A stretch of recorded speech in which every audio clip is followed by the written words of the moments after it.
Madam Chair. Senator from New Mexico. Senator Whitehouse, thank you very much, you and the other senators who have been down here talking. And I would ask the chair, Senator Cruz has been very generous here. It was his turn to go, and I said I could finish this in 5 minutes, so I would ask you to indicate when 5 minutes are up, and I will yield the floor then to him, and would ask consent that he get the floor after me so that there isn't any issue there. Without objection. Senator Whitehouse, one of the things that you and I know is and we've been asking for this and talking about this, we need presidential leadership. And we saw that today.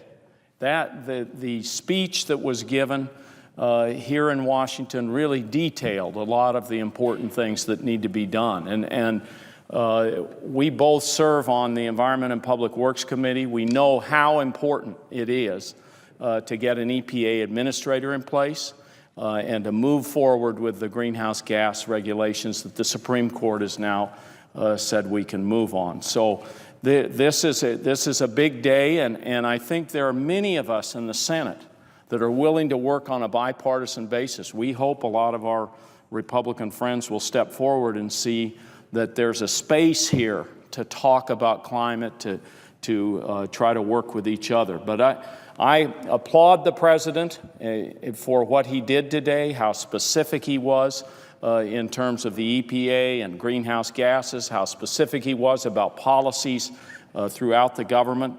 And I wanted to just, what's left of my 5 minutes here, just talk a little bit about the Southwest.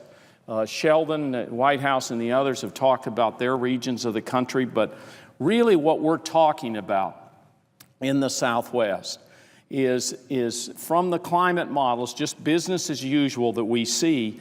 If the temperatures go up 1 degree in other places in the United States, it's double that in the Southwest.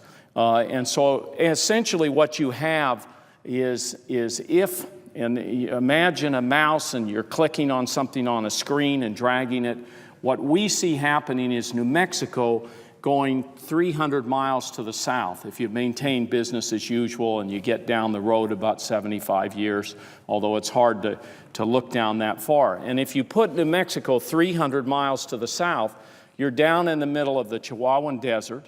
It completely changes the landscape of New Mexico. Your forests are not going to hold snowpack anymore. Your temperatures are going to be much higher. Everything is going to change pretty dramatically. And let me give you an example. One of our communities in New Mexico has a watershed where they get 40% of their drinking water drawn from the snowpack and in 2 reservoirs. And many of our communities in New Mexico are like that.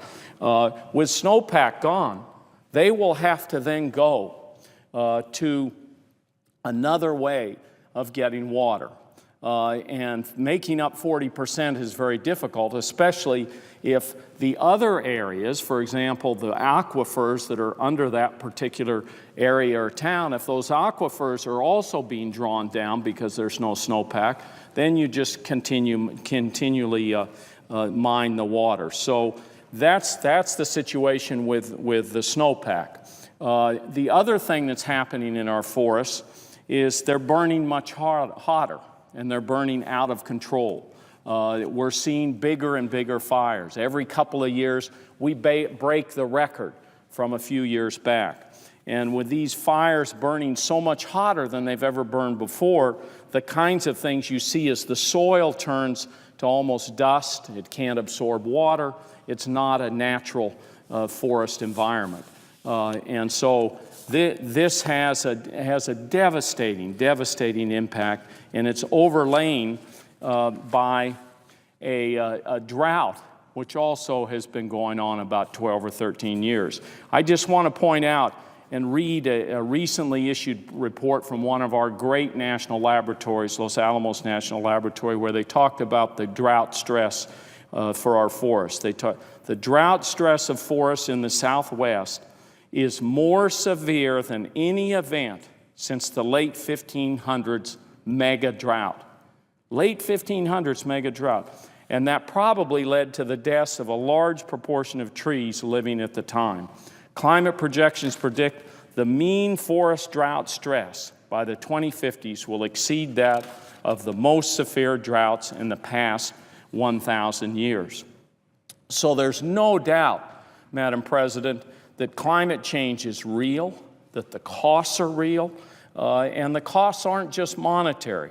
This is a direct challenge to our way of life, and no one can really put a price on that.